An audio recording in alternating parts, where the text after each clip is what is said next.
Nako, alam nyo ba, sobrang stressful nung mga nakaraang araw, kaya deserve ko po kumain ng unlimited samgyupsal. Kakain tayo ng street food! Whenever you start feeling na magkakasakit kayo, lalo pag nandito kayo sa South Korea, maghanap kayo ng buto-buto. Hi, I'm Chris, a Rakitera homeschooling nanay kay Liam at kasamang aking Diyosawang si Justin. Let's make the most out of my remaining years before I turn 40 at samahan niyo ako sa aking journey! Ayun, kakain tayo ng ng something. Parang masarap din to ah. This is potato corn dog. Potato. Yeah. This one. Yes. Potato corn dog. 4,000. Tingnan nyo naman yung wallet ko. Supot. Nagutom. Yung gusto mo may ketchup? May ketchup? Wala. No ketchup. Yeah. Ito kay Liam. Corn dog. Na walang kahit ano. Liam ah. Daddy, pakita mo si Liam. Liam! Gusto mo yan? Liam. This one. Sabi na, tugtog dito, nakakagana. Ang lamig! Alam mo, dapat pala ito labo. Ito pala dapat, no? Mura lang. Pwede ba hawakan nyo lalagyan? Sobrang lamig, friends. Kaya kakain tayo ng street food sa Dongdaemun pala tayo ngayon. Nararamdaman ko yung steam doon. Gusto kong hawakan. Tikman natin yung kay Liam.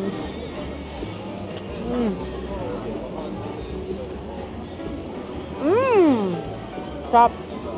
Liam, hindi na siya mainit. Warm lang. Mainit? Blow mo lang.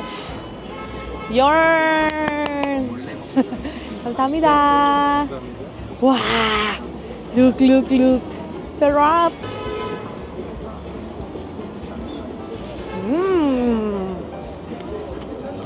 Hop! Wala naman sobrang special dito. Pero masarap lang siyang kainin knowing na nandito ka sa Korea. Woo! Daddy Justin, fish cakey. Ang sarap, Dad. Grabe. Ang sarap. Ganun lang siya, oh. Pero may siya, mga gulay-gulay. Sarap. This one. Yes, kamsahamnida. Huy! Ito pala dapat ang kinain ko kanina pa eh. Wow! Yun. Kuha tayo ng ganito. Tapos, yung nasa pinakailalim. Yun! Tapos, meron tayo ditong ladle para makapagpasabaw tayo.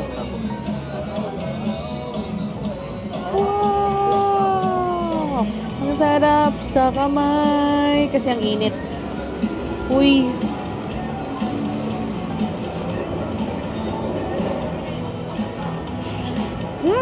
Yum. Harap. Yeah. Okay. Akin na lang yung sabaw. Daddy, pakita mo.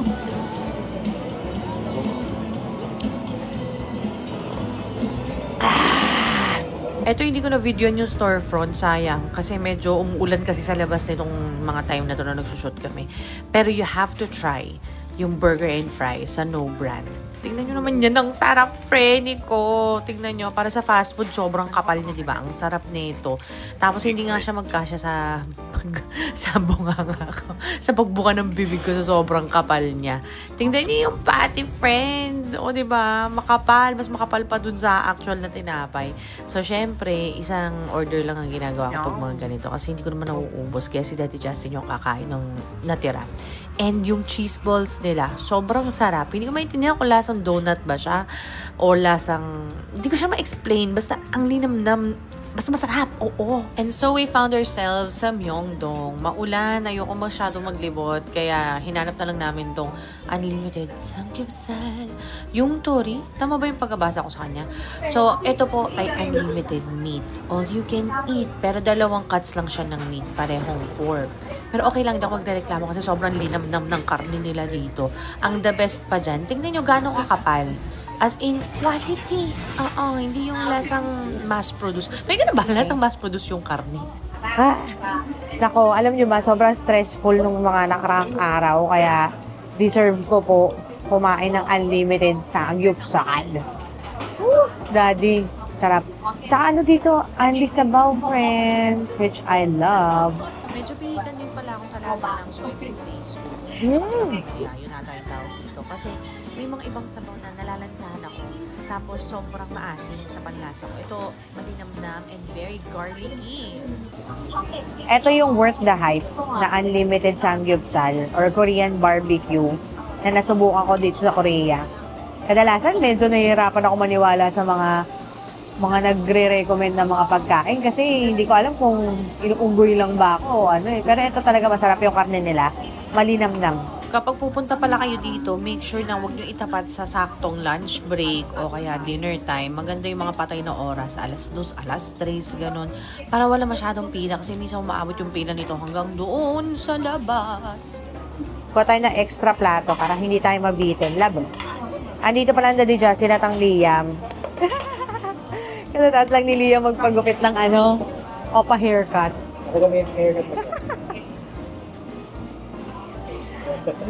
Lagyan natin ng salt para masarap. Ngayon na, umaapaw siya. Nasobrahan ko ng lagay ng sabaw. Maapaw na. Nakakatuwa naman yung anak ko kasi basta merong tofu at saka hindi sobrang maanghang. Kinakain niya. Yarn! Sarap. Ayan na po, binabaliktad na ni Sir Justin. Nakanganga na po siya. Gusto ko na isubo kasi hindi pa siya masyado luto. Alam niyo ba, unlimited din pala dito yung tofu nila. Hindi lang sabaw. Alam niyo ba, bumili kami ng perilali sa grocery bago kami punta dito para masarap yung kain namin. So, kuha tayo ng lettuce. Ayan, may perilali pang paganon.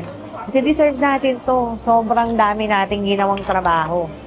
Kaya kailangan masarap ang kain ko. Uy, yum! Sarap. Okay. A little bit of garlic. At saka, asan ang kimchi? Ay, ito na lang. O, ayan. Pakarami, di ba? At ito ay pagsama-samahin na natin.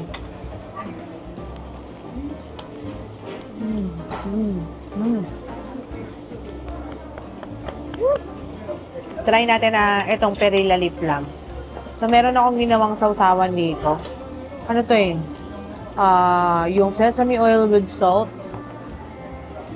Tsaka, patay na samjang. Yun. Tapos, lagyan natin ng more gulay. Kain tayo. Aha! Kami kasi di mo na inugasan yun. Wala na hugas-hugas. Dirto kain na yan.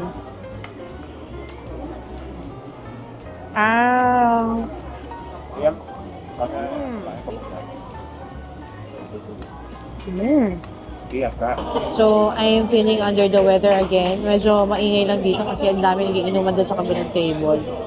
Because oh my gosh, feeling ko magkakalagnat ako or magkakasore throat ako. Masakit yung buong katawan ko kaya kailangan natin ng very hearty meal and it's here. May malapit na Korean traditional restaurant sa aming Airbnb and ito yung ating o-orderin, si pork backbone stew with potato. And look at that, Daddy! Sarap! Nag-order tayo na extra potatoes kasi masarap yung patatas nila dito. Tapos, meron siyang yung matigas na part ng cabbage. Nilalagay din nila sa sabaw. At ang maganda dyan, meron kaming tirang from last time. Lalagay na lang din natin sa sabaw para makain natin ang mas masarap at mas malasa to. So tara! Saan mo kisumina? Uy, sarap naman. Yarn. Yarn. Sarap. Yarn. Tapos, lagay ko na rin yung perilla lip. Tinatago ko dun sa counter. May CCTV nga pala sila dito. So, ayan. Kainin na natin. So, feeling ko pwede pa naman yun. Pag yan nainitan, okay, masarap na yan. Wow! Okay, kain tayo. Wow! Uy, mainit ba siya? Uy, mainit. By the way, baka naguguluhan na kayo sa timeline ng ating vlogs, pero sana hindi, no? Anyway, kung bakit ba ako ramdam na ramdam ko yung pagod at sakit ng katawan nito kasi kakauwi lang ng parents ko nito. Naalala nyo at the beginning of this Korea series, na chika ko sa inyo nakasama ko yung mga seniors. Girl, ang hirap pala mag-travel pag may kasama ka matanda. Nakakaloka. Para kang may dalang 2 extra toddlers. Parang ganun yung feeling ko. Kaya nung nakauwi na ng Pilipinas yung parents ko, parang biglang bush. Naramdaman na lahat ng katawan ko yung mga dapat niya maramdaman. Kaya feeling ko tatrangkasuhin ako nito. Kaya ang laking bagay na may sabaw, buto-buto, tapos maraming gulay yung kinakain ko ngayon. Pakita ko sa inyo gano'n pa karami yung laman na nakadikit dun sa buto, ha. Kasi baka iniisip nyo na ini-scam lang si Mami Guys dito kasi buto-buto, diba? Pero look at that! Parang ano ata to yung gulugod? Ano ba yung gulugod? Spine? O parang yun. Parang spine siya ng baka o baboy.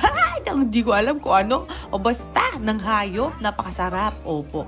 Tapos, yung sinasabi ko nga sa inyo na mga gulay-gulay nila, yung matigas na parte, usually tinatapon na to eh. Pero dito sa kanila, talagang hanggat pwede nilang gawan ng dish, yung isang bagay na para less tapon, less kalat. Ayun yung gagawin nila. Kaya tuwan-tuwa ako dito. Dahil matagal na pakuluan, lahat malambot. Kaso nuk-nuk ka ng init. Oo. Anyway, balik tayo dun sa usapan na traveling with your senior parents. Hindi ko alam if I should do a story time. Grabe. Feeling ko friendship over kami ng tatay ko, nakakaloka. Ang hirap pasayahin ng mga matatanda. Ako minsan sa mga simpleng ganito, masaya na ako. Ang daming opinion, ang daming comment. Mas maganda dito. Ay, okay pa rin doon. Alam nyo yon. Kaya minsan pag nag-vlog ako na lang talaga yung sinasama ko sa video. Pasensya na kayo. Pero let me know kung gusto nyo mag-story time tayo ng experience ko traveling with my parents. Ang dami kasi nagtatanong, Mami Chris, bakit laging kayo lang nagta-travel family? Iba kasi talaga yung trip ng mga matatanda. Nakakaloka sila. Friends, ayan na siya. Another round of buto-buto for Mommy Chris. Ay, ang sarap. Ang linamnam. Parang kailangan ko lang ng konting patis. Ano ba to? Meron silang binigay na sausawan. Lab! What is this? Ang sarap ng may wasabi. Ano isasawsaw ko dito? Lalagay ko ba to dito? Ang sarap ng may wasabi. What is this? Is this toyo? Wow. Ano, gutom ka din, no?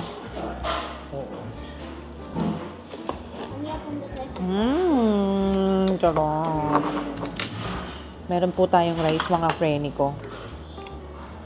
Look at that, bro. Oh, so thick.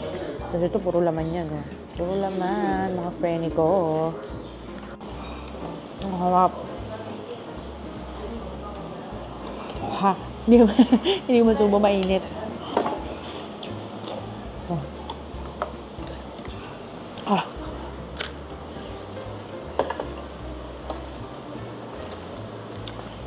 Dito na lang ako. May dice pala dito eh. Punta rin ako sa Cos. Sarap, no? So good. Grabe naman yung mga buto-buto nila dito. Laman kung laman. Malaki pa ng laman? Oo. Buong-buo pa. Ayun, oh. Alam ko, yung mga Koreans, nilalagay nila, diba, diretso dito lang. Hindi ko kaya. Umuusok eh.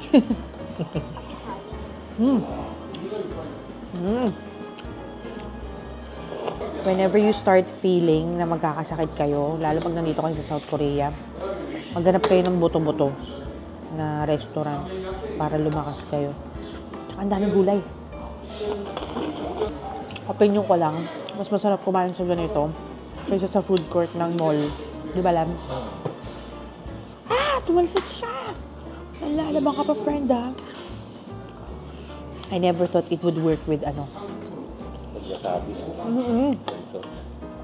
Wasabi in toyo. Parang dim sum, no?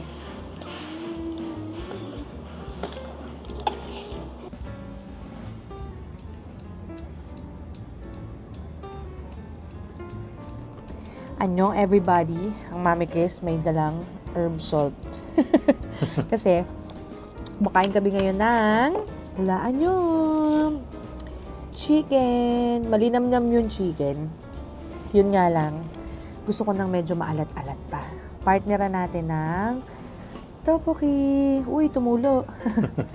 Kasi walang kanin.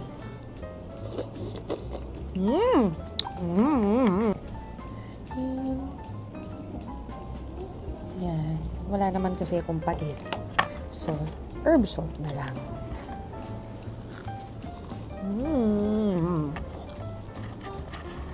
Sarap naman ng cheese Opo. sticks.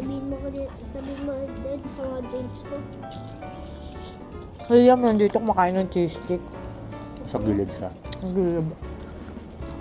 Nakalito, halta. Sabihin Ito yung cheese sticks ni... So, cheesy good niya sila. Kung gusto mo punta sa hotel niya, may mozzarella cheese sticks na sila. Tapos you can dip in anything you want, okay? Sige nga. Sarap lab.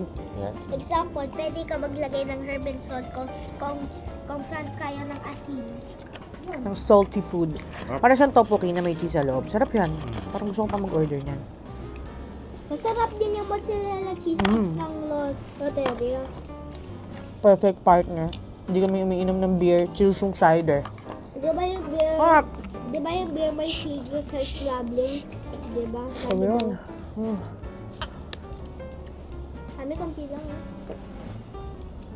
Ay, mami, ano ba yan? Sabi ko konti eh. Kita lang kita. Di ba may ubo ka? Di ba bahal kami konti? Wala. Sabi ko konti. Pala-explore kasi kami kapag kami nagta-travel as a family. Kung saan kami abutan, kung saan namin makita yung magandang ganito, kung ano yung attractive sa mata namin, tinatry talaga namin. Kaya hindi ko masabi na ito yung pinaka-the best na fried chicken. Pero so far, naswertehan namin na masarap siya. Tsaka nakita ko kasi, ang dami mga bulol na siya. Delivery man na palabas-labas pasok doon sa establishment. Kaya sabi ko, Daddy, try kaya natin ito. Baka masarap kasi parang ang daming na-order doon. Sakto, masarap nga. Buti na lang sinubukan namin. And ganun talaga, pag nagta-travel kami, hindi pwedeng walang kasamang lafang. It's part of the trip. At dahil spontaneous ang kadalasan na peg namin pag nagta-travel kami, may mga activities na pinlano namin within this day. Dapat ito yung magawa natin na hindi namin nagagawa. Kasi like for example, itong araw na to, may protesta sa labas. O di naman kaya may cut-off yung pupunta namin, hindi kami nakaabot. So, doon ang pumapasok yung, sige, mag-food trip na lang tayo para pambawi kahit papano kung hindi ba natin na-experience yung kailangan natin gawin today. At least, meron tayong masarap na nakain. And etong kinakain na namin ngayon, mga ajuma yung nagpapatakbo na itong, maliit lang itong kainan na to eh. Tapos ang dami ko nakikita mga nanay na may kasama anak na kumakain dito ng may merienda. Try natin si Paris Baguette. Alam ko meron dito sa Pilipinas, di ba? Yun. Hanap tayo ng masarap na sandwich, friend ko. Oh my gosh! Ang cute ng mga cake! Napaka-cute naman ang cake na yan. Oh, so many options! Ano bang masarap? Parang masarap to. So, this one. Parang gusto ko to. Oh, this one. This one looks nice as well. Punta tayo sa ito masarap po. Or yung may itlog. May itlog. Frenny, nalilito na ako. Tapos may mga pretzels pa doon. Oh my gosh! Yung bagel na may cream cheese. Ay, wow, ang sarap naman ito. Ako, nakakalito naman. Ay, ang cute. Ano siya? Cream bun? Na may palaman. Cream bun na, tapos may palaman.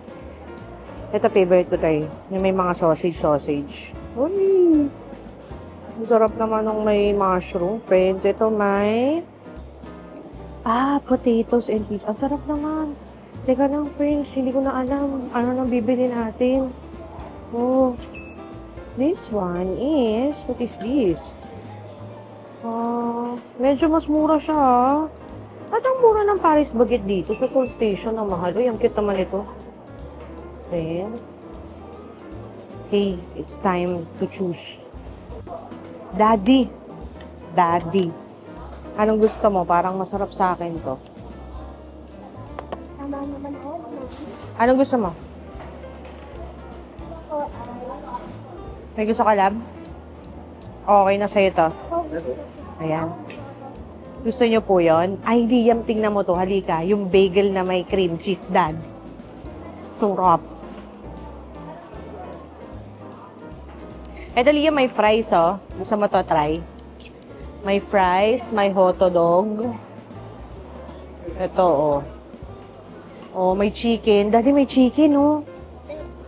Gusto mo yan? Kuha ko? Okay. Let's go get. Ha? Nasa ano lang, 5,000 lang.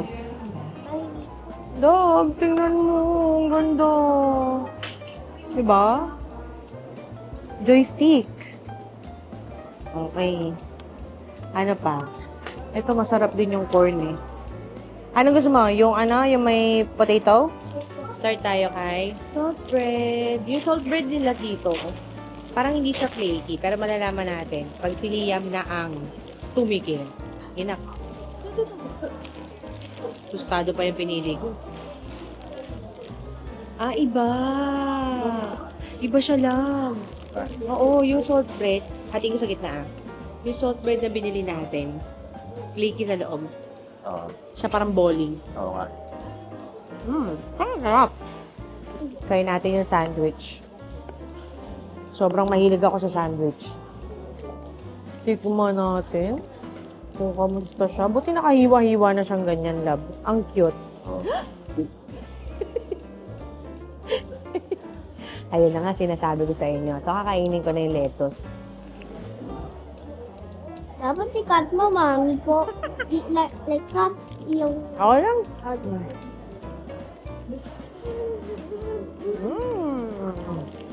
Very fresh. Love that.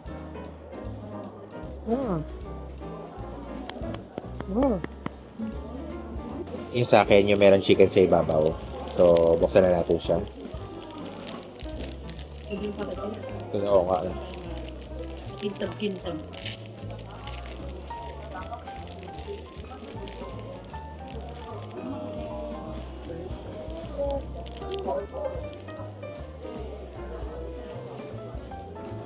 Oh. Classic combination. Yan, yan.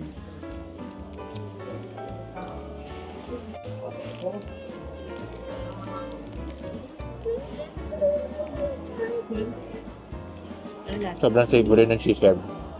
Medyo cheesy and savory yung lasa naman ako.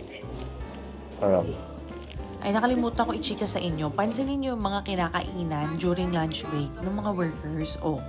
Yung tipong mahahaba yung pila. Ito nagkataon lang na dun sa building kung saan yung last na Airbnb na nagstay kami.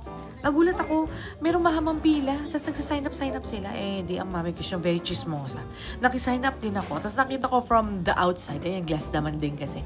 Ang sarap nung kinakain nila na tonkatsu. Tapos umorder ako ng cheese tonkatsu. And it's so masarap. And ito yung kay Daddy Justin, yung ano ba to? Pork. Pero masarap din to kasi yung curry sauce, grabe, hindi siya lasang store-bought. Oo, lasa siyang matagal na pinakuluan ng may pagmamahal. Napakalinamnam niya. Pero it's slightly lang slightly medyo localized sa Korean palate yung lasa nito. Hindi siya very, very Japanese na authentic taste talaga. Pero it's so, so good. At dahil dyan, bumalik pa kami dito nung last day namin. May baon akong ziplock. Tapos umorder ako ulit ng cheese tonkatsu. Inuwi ko sa Pilipinas, girl. Hinand-carry ko talaga. Kalahati lang yung kinain ko. Tapos inuwi ko kinagabihan. Kasi kinagabihan yung flight namin. Inuwi ko sa Pilipinas. Ang sarap! So homey ng taste. Ang sarap. Tapos mura lang siya. Wala na ako ibang maisip na salita. No? Basta yun lang yung naiisip ko. Napaka pasok sa banga. Yun ba? Paano ba natin? Ang hirap pala maging food vlogger, no? Sige, hayaan nyo. Magtatry ako mag-practice kung paano ko siya i-describe. Basta the experience is so worth it. So tasty ng mga dishes dito. And I wanna come back for more. Tapos may isa pa ako nakita na kinakainan din ng mga workers. Ito sa station to eh. And this may be a manifestation ng pagbisita namin sa Vietnam. Nakakita ako ng pho. Ang mura lang. Alam niyo kung magkano lang to? Parang nasa 6 or 7,000 won lang kada item, gano'n, kada dish, ganyan. And hindi ako makapaniwala na nakahanap kami ng ganitong klase ng kainan doon sa station. Lalo na sa Gangnam. Kasi syempre, di ba, high-end doon. At ito naman ang anak ko. Natutuwa ako kasi very, tawag dito, very open siya to trying new dishes. Dati, sabaw tsaka kanin lang talaga. Pihigan no? Ngayon, nagtatry talaga yung anak ko, nakaka-proud siya. Anyway, back to me at sa aking nilalamon today. By the way, nakita nyo na mamagay yung mukha ko. Nagpa-facial ako, nagpa-laser eme-emero to. Ayun, fun fact lang about this clip. Ang sarap! Grabe yung lasa nung ano ba tawag dito? Spring roll. Kung dito pa lang, masarap na siya. By the way, ano ba yan? Nabubulol na siya. Medyo localized na yung flavor nito. Medyo mas malapit siya sa lasa ng mga Korean dishes. Pero kung masarap na to na ganito na localized siya, paano pa dun sa actual Vietnam? So this makes me want to go and fly to Vietnam. Mag-iipon lang ang mami kayo sa inyo, pero ay nako, kapag tayo nakaluwag-luwag, dadaling ko kayo doon. Magpo-food trip tayo doon. Ayan, sana nag-enjoy kayo sa ating lavang for today's video. I will try my best na mailagay ko sa description box yung mga pangalan or yung address or yung pin nung mga kinainan namin. Pero kung hindi ko talaga makita, ibig sabihin nung nagkataon na at nadaanan lang namin siya. Ayan, kung nag-enjoy kayo, make sure that you subscribe. Tapos, comment kayo ng mga go-to places ninyo pag kayo ay magpo-food trip sa South Korea. Thank you for watching. Till next time. Bye!